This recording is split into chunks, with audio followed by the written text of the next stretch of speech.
It's been a tough year, and after my last fight, I just knew I had to come and get a big win and make a statement, and I'm just finally glad I was able to do that. Is that kind of how you pictured it going tonight, or did you see something else happening in there? Like what happened tonight is literally what we drill day in, day out with Paul and Alice, my team at Next Gen. You just have such a fantastic team. Since I've made that move, I just feel like I've seen like the secret ingredient I needed to develop as a fighter, and it's just what we've done for months and months and end. It's just hard work every day. Was there any pressure going in on a card that's so big, everybody's watching this card that holds a lot of importance to Bellator? Was there any extra pressure there? I think it was because a lot of people felt I won that last fight, and the female featherweight title fight was tonight, and I kind of had a bit of a chip on my shoulder. It should have been me fighting, so yeah, I did have pressure, but I think I finally believed in myself and my team, and we've had such a strong camp, and was able to finally kind of show that performance. Do you think you'll get that next shot then, after this performance, if Bellator sticks around? Yeah, 100%. Is there any pressure knowing that there is a little bit of a up in the air about what's happening with, the promotion?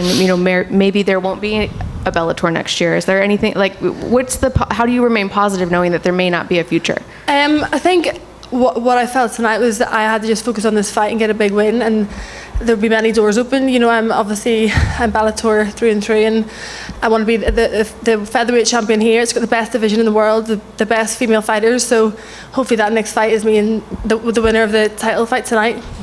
It was hard for us to see back here, but it looked like after the fight you spoke with Ronda's mom. Can you tell us what that was about? Yeah, I think me and Molly always say Ronda was the one that we kind of motivated us to believe that we could be female fighters, and to see her mum here tonight was unreal, and she said she liked my throws, so yeah. I've been reading Ronda's book all week. I've read it so many times, and it's just nice to see her.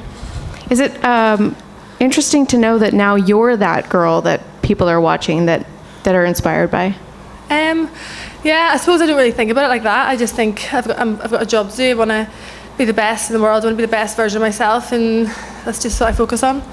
Thank you.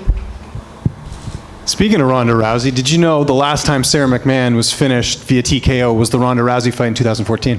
Yes, something we were talking about in the gym, go for knees, but we did drill the exact same position on the ground, so yeah, that was nice. That's nice. Yeah, it certainly adds to it. And was how much pressure was there going into this fight? Because again, McMann, probably one of the biggest opponents you fought. There's potentially a title shot on the line.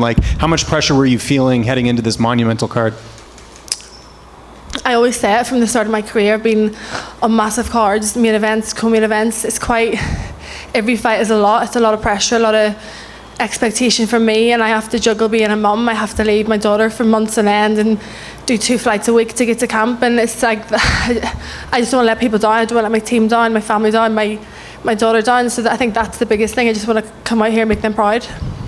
See Meatball Molly over there getting emotional. What's it like having her around during fight week? I'm sure she keeps the energy up. She's got a great personality. It's probably infectious having her during fight week. Yeah, I always say she's such an asset. She's invaluable. I wouldn't be able to do it without her, and not only fighting, just life in general. She's just the best human being, the best person in any situation in life. It's amazing. I believe pre-fight you said that Cyborg you think will win tonight. If that is the next opponent, how do you look at that fight stylistically?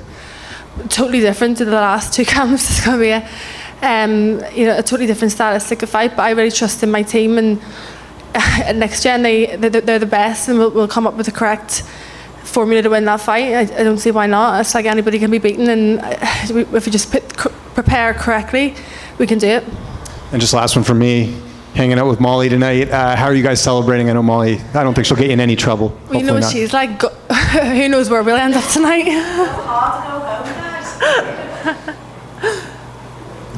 Hey, how's it going, Leah? Yeah, good. MMA Locker Room, part of Pub Sports Radio. I just got a few questions for you. So it seems like before your last fight with Kat Zingano, you were doing a lot of commentary and stuff like that and studying fighters. You actually said when I spoke to you about her, you studied her like a nerd. Did you do the same thing with Sara McMann this time? Yeah, our team, we do breakdowns. We watch a lot of our opponents at this level. You can't really just go in and wing it. You have to know their strengths and what they're good at, and it's at the highest level, so we had to do a lot of wrestling. Shout out to my training partner Jake, he's here. comes and gives 120% every single day in every single session. So we did so much work in camp for this fight stylistically. And then this is your first ground and pound finish. So after getting that first ground and pound finish in Bellator, do you feel a little bit different afterwards? Do you feel like you want to do that McGregor walk or stroll or anything? So what was that last bit? This is your first ground and pound finish in Bellator.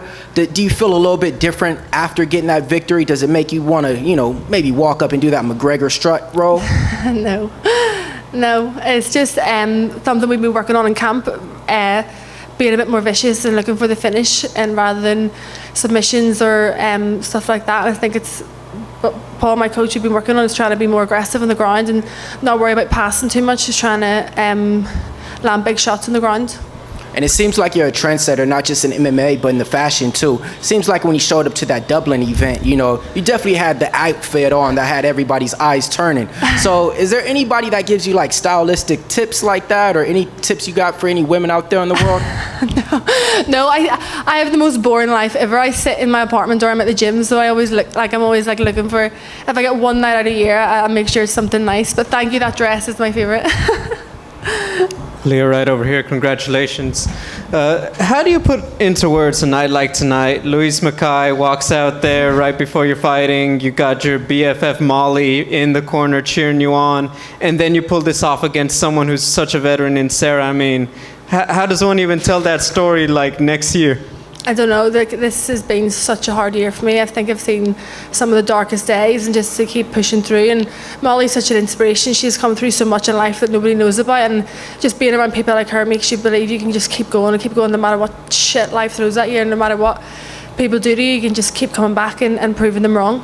Can I ask, what are those personal battles, week to week leading up to a fight? Because on the outside, Leah McCourt, she's got the documentary that aired on BBC and obviously was in big fights. And, you say that this was a tough year. I mean, just what are some of those things you had to overcome to get here? I could be here all day talking about it. It's a lot emotionally. Obviously I'm a mum. I've been through a lot this year, but just keep trusting God and His plan, and keep believing that I'm here for a purpose. And I just want to inspire other people to just not give up, and no matter what shit happens, just keep going, keep pushing forward. Two final words from me. There's always a lot of talk about how hyped the crowd is at the 3 Arena in Dublin, but these last big fights been here in Southern California. I'm assuming, you don't mind fighting closer to home, but is there something to traveling and kind of getting to this point in your career where you're not just in Europe, but they're bringing you to the States for these big fights? Yeah, definitely. It's we're not going to be doing this for a long time, and to have these memories and travel with the team, and the madness that happens fight week, and the madness that's happened the last 2 weeks that I'm sure we'll talk about. It's definitely blessed and very grateful to be here, and never ever take it for granted that I get to do this, or get to spend every day with the people I do in the gym, and just real good-hearted people. So yeah, I'm very lucky. And then finally, since you've been at this level, what are you most proud of in your skills that you've been able to improve since you've been a Bellator fighter? I don't know. What about? Yeah, I think being more aggressive and finishing the fights, and looking for a finish rather than a win. Yeah. So Leah, I don't know if you're excited enough right now. You just beat one of the greatest women of all time, and you probably just set yourself up for a fight with another one of the greatest women of all time. If you win these fights, you've etched your name into the history books completely. What does that mean to you, making your name like a legacy in the sport? Yeah, it does mean a lot, but I think if you watch any of my fights afterwards, I'm kind of content for about 10 minutes, and then I'm like, what's next? I don't really settle. Even though before the fight I'm I'm never doing this again, I'm never fighting again, I'm so nervous.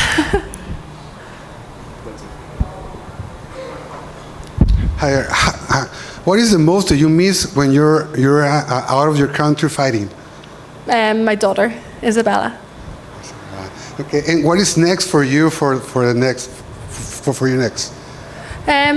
I need to go home and be a mum for a bit. I just can't wait to go home and do the school run and just have a bit of a normal life. But no doubt I'll be on the phone to Paul in 2 days asking him when I'm fighting next or what's happening. But hopefully the winner of the title fight tonight, that'll be me in Belfast in March. Thank you. One quick one, one final one. You talk about being a mom. We hear about the fighter dads, like, oh, if my daughters start dating and I want the boys to know that, like, no trouble. As a fighter mom, do you feel a little bit of that protectiveness to maybe show the highlight reel as well? Yeah, absolutely. And when I have black eyes, I make sure I go and do the school run and walk right up to the gates so they'll see it. Yeah. Thanks.